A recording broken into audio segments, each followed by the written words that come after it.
네, 여러분 안녕하십니까? 내란죄가 성립될 수 없는 이유라는 제목으로 특별 방송을 하게 되었습니다. 오늘 아침 긴급히 황교안 전 총리가 내란 선동이라는 혐의로 자택에서 체포되고 압수수색이 집행되었습니다. 그 이유가 전해지는 것은 페이스북에 계엄을 옹호하는 글을 올렸다는 것이 그 이유라고 합니다.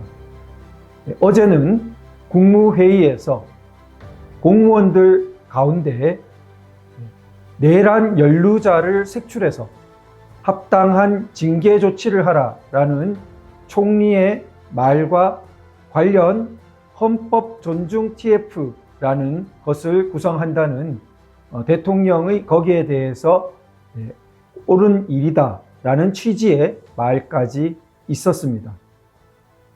이것이 곽종근 전 특전사령관이 재판 과정에서 자신이 사실은 먼저 문을 부수고 의원을 끌어내라는 지시를 독단적으로 한 것이라는 점이 밝혀졌었죠.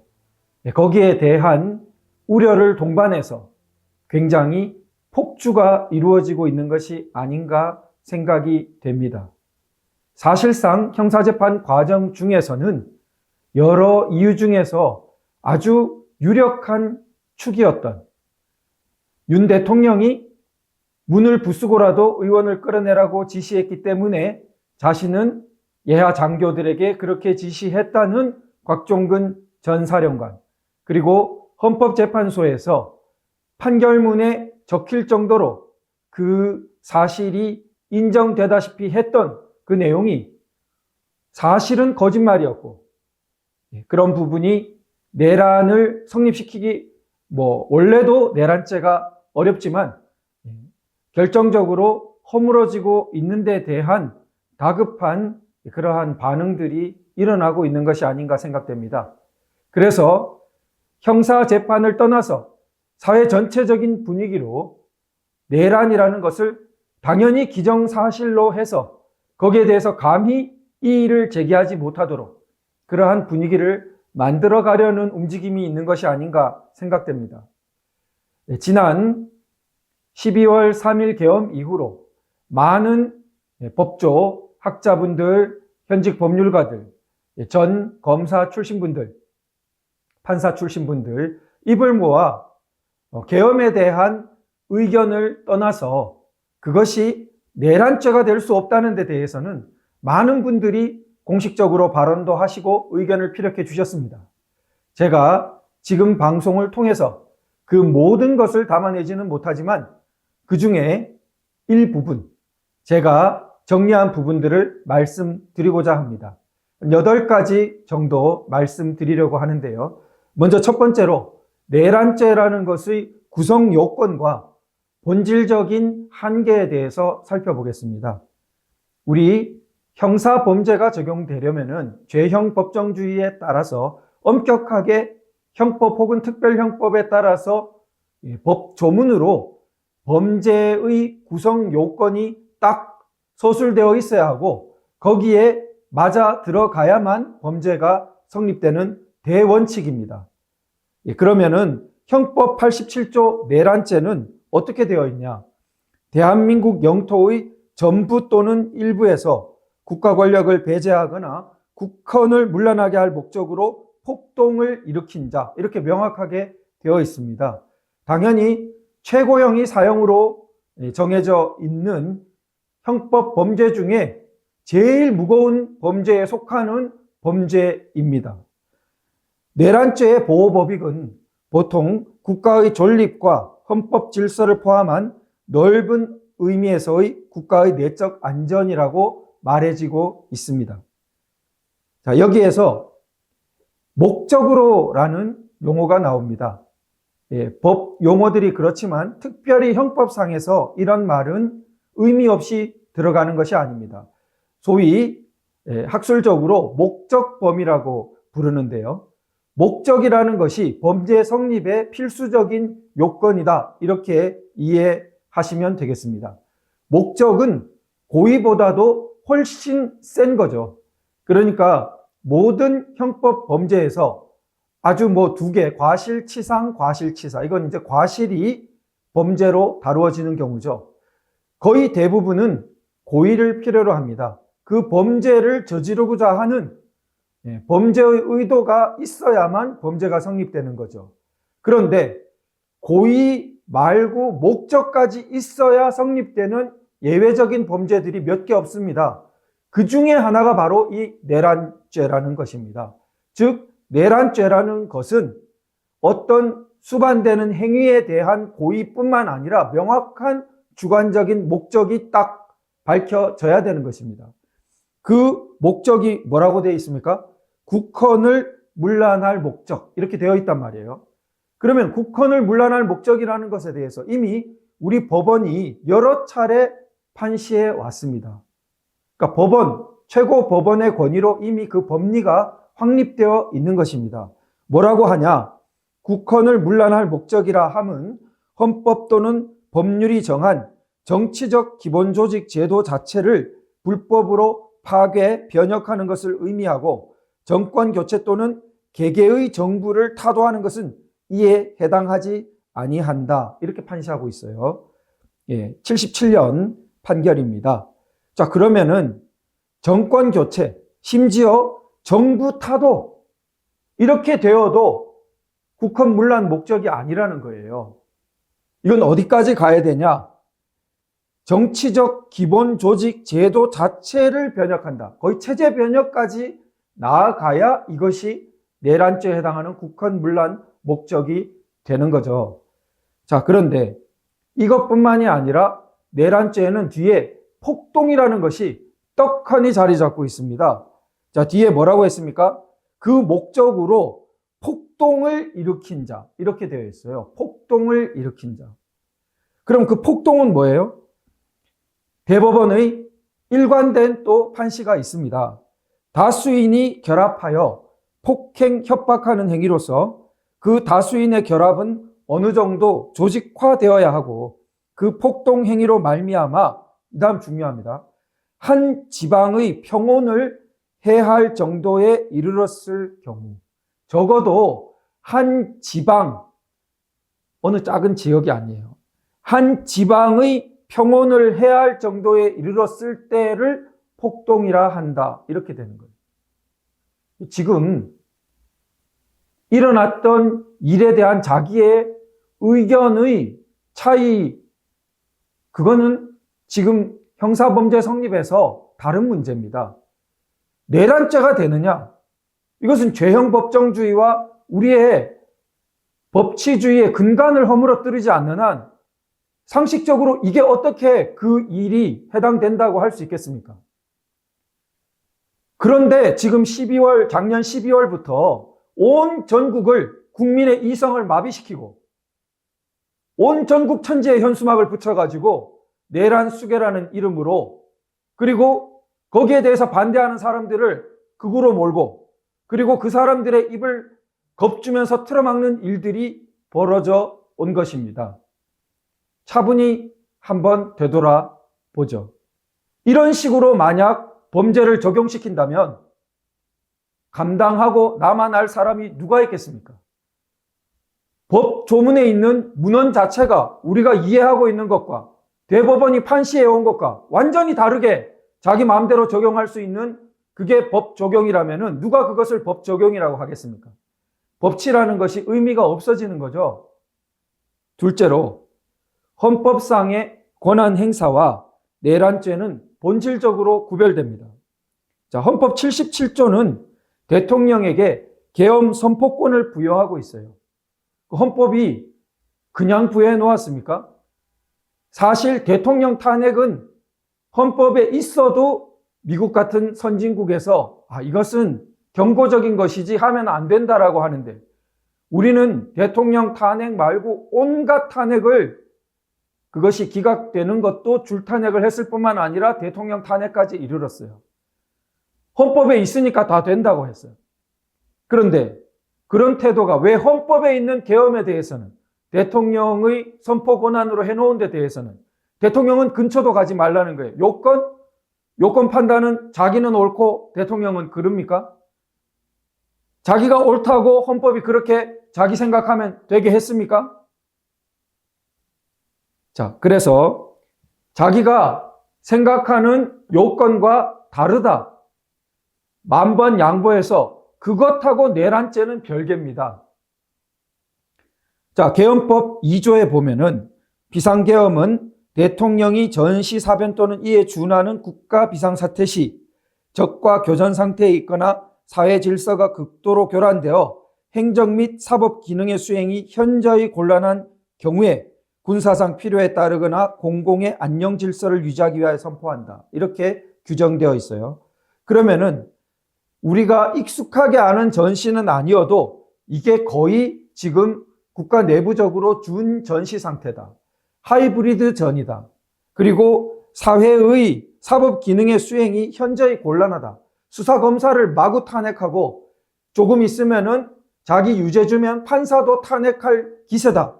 이것은 사법 질서가 허물어진 거다. 공공의 안녕 질서 유지가 필요하다. 대통령은 이렇게 판단했다고 칩시다. 제가 정확히 다 옮기지 못하더라도 이런 계열에서 판단했다고 치죠. 자신의 생각은 그것과 다르다. 좋습니다. 자신의 생각이 그것과 다른 것은 헌법적인 논쟁의 영역이나 정치적인 판단의 영역과 선거에서의 토론의 영역과 다 갈 수 있습니다. 근데 웬 내란죄예요, 그게. 내란죄는 전혀 차원이 다른 문제죠.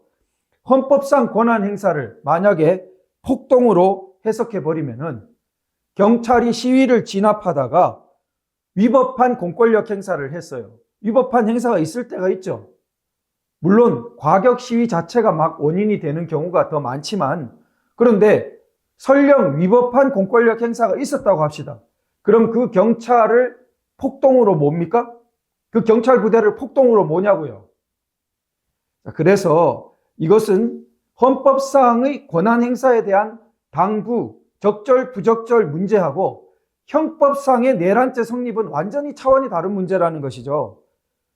게다가 본사안에서 대통령은 국회가 계엄 해제 요구를 하니까 즉시 수용을 했어요. 계엄군은 해제를 의결하니까 10분 만에 퇴각했어요. 전체적으로 헌법 질서가 준수되고 있었죠. 그런데 이것을 헌법 질서 파괴의 목적이라고 어떻게 몰 수 있는 거냐는 거예요. 애초에 이성적인 태도를 가지면은 잘못됐다. 심지어 나는 탄핵 사유라고 본다. 그러나 절대 넘어가기 어려운 것이 내란죄다. 내란죄는 그런 게 아니죠. 국민을 바보로 만들 작정인가요? 그래서 자기들도 헌법재판소에서는 내란죄 뺐잖아요. 내란죄로 몰아가다가는 탄핵조차 자기들도 성공시키기 어렵다고 생각해서 뺀 것 아닙니까? 그런데 이제 와서 형사범죄에서 도저히 증거로 이거 내란죄 안 되겠다는 게 되니까 공포 분위기로 몰아가는 겁니까? 사람을 마구 잡아놓고 공무원들을 겁주고. 자, 세 번째를 보죠. 초단시간에 인명 손상 없이 해제 결의에 따라서 해제했어요. 이것은 우리가 경험해 봤던 계엄 태도가 아니었습니다. 그런데 심지어 이것을 내란죄로 몰아가지고 기정사실화하려고 한다는 것이 얼마나 잘못된 것이겠습니까? 그 다음에 간접정범이라는 이론까지 들고 나와요. 간접정범이라는 것은 다른 사람을 도구로 이용해가지고, 예를 들어 독약이 탄 독극물이 들어있는 케이크를 진짜 케이크인 것처럼 해가지고 누구에게 갖다 주라고 하면은 전달한 사람은 아무런 악의가 없죠. 그런데 그걸 시킨 사람이 이제 사람을 죽이게 하는 정범이라는 거죠. 사람을 도구로 이용하는 것을 간접정범이라고 합니다. 대통령이 간접정범처럼 그렇게 내란죄를 저질렀다는 거예요. 계엄 하에서 대통령, 그리고 계엄사령관, 국방부 장관, 이런 명령 개통을 통해서 어떤 군대의 이동이 있고, 이런 부분은 다 계엄 매뉴얼이 없습니까? 합참에 계엄과가 왜 있습니까? 그것이 적절하지 않았다. 원래 의도하는 것과 다르다. 그건 다 제가 만번 양보해서 토론의 영역이라고 합시다. 그러나 그러한 이동이 있었다고 해서 내란죄가 어떻게 되냐고요. 이걸 심지어 간접정범에 어떻게 갖다 붙이냐는 겁니다. 많은 법조인들이 지난 12월 이래로 안 된다고 해왔습니다. 법리적으로 안 된다고 해왔는데 지금은 이제 사실적으로도 그들의 거짓말이 완전히 지금 드러나고 있어요. 곽종근의 엄청난 망국적인 거짓말이 도저히 객관적인 증거로 더 이상 거짓말을 칠 수 없게 통화 시간대나 통화 녹취나 이런 거로 다 드러났단 말이에요. 그러자 이제는 더 광분해서 내란죄로 몰아가려는 식으로 사회를 지금 끌고 가고 있다는 거죠. 자, 그리고 다섯 번째로 위헌적인 권한 행사와 형사 처벌이 구별돼야 됩니다. 혹자는 탄핵됐잖아. 그러니까 내란죄지. 자, 탄핵 재판에 대해서 제가 너무나 많은 하고 싶은 말이 있지만 하지 않겠습니다. 그러나 탄핵이 되었으면 자동적으로 형사적으로 유죄? 그럴 수가 없는 거예요. 탄핵은 헌법적인 관점에서 공무원의 파면을 결정하는 것입니다. 저는 그 탄핵 결정도 올바르지 않았고 절차적으로 너무나 국회에서부터 적법 절차를 어겨서 위헌적이다 오히려 그렇게 생각하는 입장이지만 본인이 탄핵이 정당하다고 생각하는 입장이더라도 자동으로 내란죄로 갈 수가 없는 거라고 한 번 더 생각해 봐야 되는 겁니다. 대통령의 권한 행사가 나는 위헌적이라고 생각한다. 좋습니다. 만번 양보해서 그걸 받아들인다 하더라도 그러니까 자동으로 형법상 내란죄 이렇게 안 된단 말이에요. 자, 그래서 헌법 77조 개헌 요건을 못 갖추고 그리고 이것이 위헌적이다라고 자기가 입장을 가지더라도 이게 내란죄로 형사처벌 대상이 되는 것은 아니라는 것입니다. 대법원의 판시를 보면요. 대통령의 계엄 선포는 고도의 정치적 행위 혹은 통치 행위에 속한다. 그래서 사법기관은 계엄 선포의 실체적 요건 구비 여부를 심사함에 있어 대통령의 정치적 판단권을 존중해야 한다. 이렇게 판시하고 있습니다. 사법심사가 안 된다고 하지는 않았지만 극히 신중해야 된다. 대통령 판단권을 존중해야 된다. 이렇게는 판시하고 있는 것입니다. 우리나라 법원, 최고법원은요. 그런데 오랜 민주주의 전통을 가진 미국 연방 대법원은 한층 더 나아갔고 더 정교합니다. 자, 미국 연방 대법원이 작년 7월 무렵에 아주 중요한 판결을 내놓았는데 트럼프 대통령이 1기 말에 의사당 난입 사건으로 각종 형사 기소가 되었어요. 그 부분과 관련해서 이제 판시를 했는데요. 대통령의 종국적이고 배타적인 헌법상의 권한 행사는 절대적 면책이다. 이렇게 명확하게 판시한 거예요. 아주 중요한 판시입니다.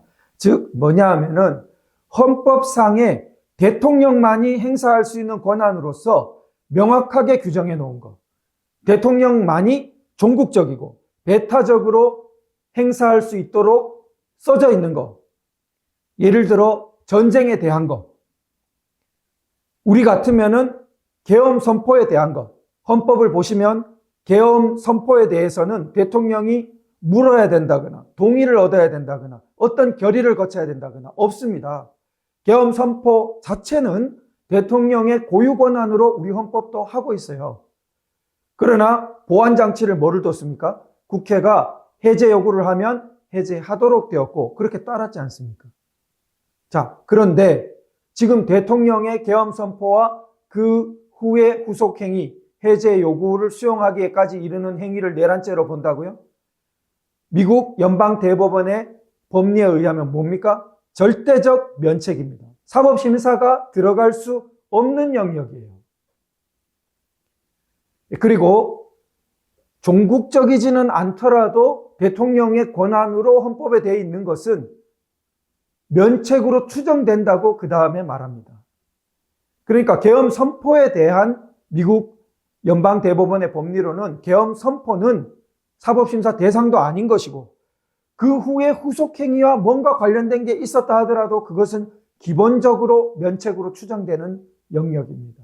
그런데 이런 것들이 우리는 너무나 좀 소홀하게 다뤄졌습니다.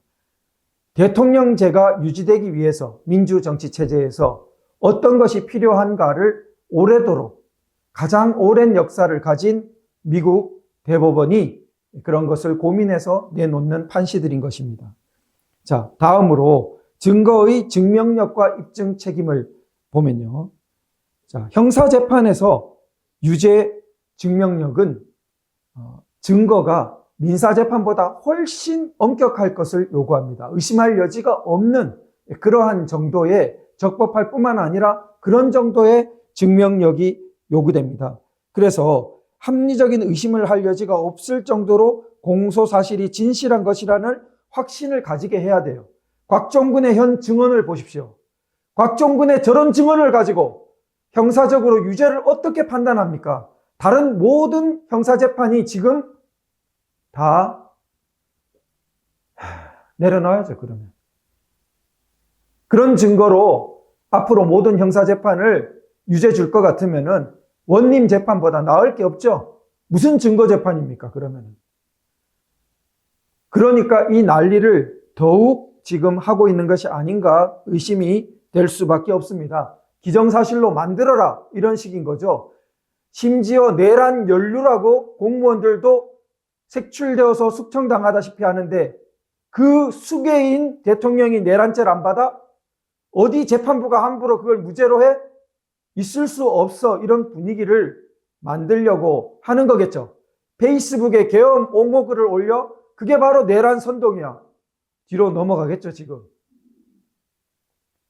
탄핵과 형사처벌은 구별되어야 합니다. 탄핵에 대한 저의 의견과 다른 분이 있다 하더라도 형사처벌에 대해서는 다시 생각해 봐야 되는 겁니다.